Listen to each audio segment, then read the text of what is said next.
Cranford, by Elizabeth Gaskell, narrated by Michael Ward. Chapter 1. Our Society.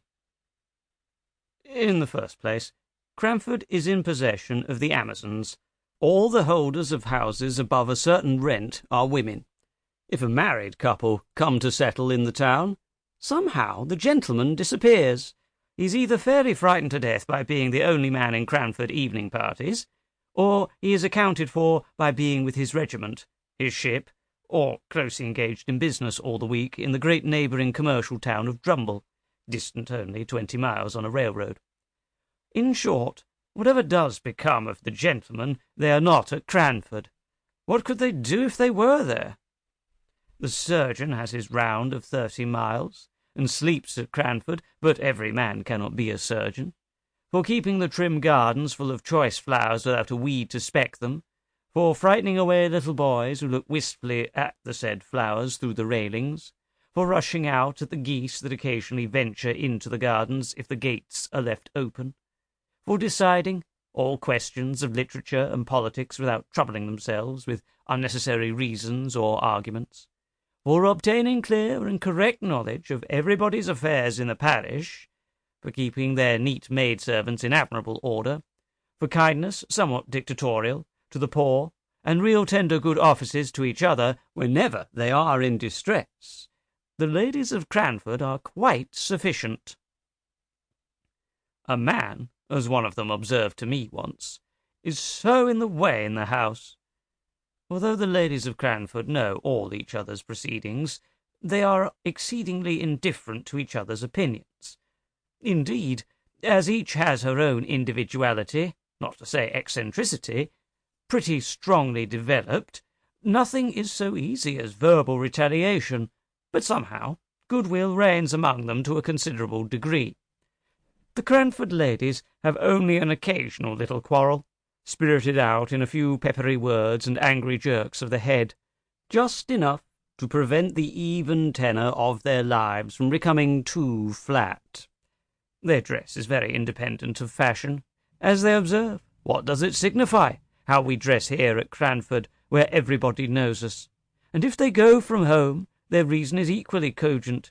What does it signify how we dress here, where nobody knows us? The materials of their clothes are, in general, good and plain, and most of them are nearly as scrupulous as Miss Tyler of cleanly memory. But I will answer for it, the last gigot, the last tight and scanty petticoat in wear in England, was seen in Cranford, and seen without a smile.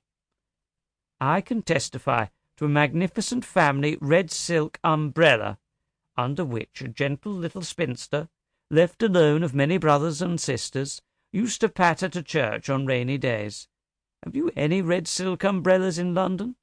We had a tradition of the first that had ever been seen in Cranford, and the little boys mobbed it and called it a stick in petticoats. It might have been the very red silk one I have described, held by a strong father over a troop of little ones. The poor little lady, the survivor of all, could scarcely carry it. Then there were rules and regulations for visiting and calls, and they were announced to any young people who might be staying in the town with all the solemnity with which the old Manx laws were read once a year on the Tinwald Mount. Our friends have sent to inquire how you are after your journey tonight, my dear, 15 miles in a gentleman's carriage. They will give you some rest tomorrow, but the next day I have no doubt they will call, so be at liberty after 12. From 12 to 3 are our calling hours. Then, after they had called, it is the third day.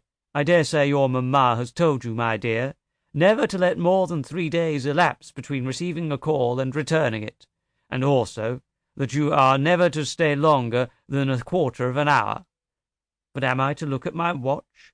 How am I to find out when a quarter of an hour has passed? You must keep thinking about the time, my dear, and not allow yourself to forget it in conversation. As everybody had this rule in their minds, whether they received or paid a call, of course no absorbing subject was ever spoken about. We kept ourselves to short sentences of small talk, and were punctual to our time. I imagine that a few of the gentlefolks of Cranford were poor, and had some difficulty in making Sample complete. Ready to continue?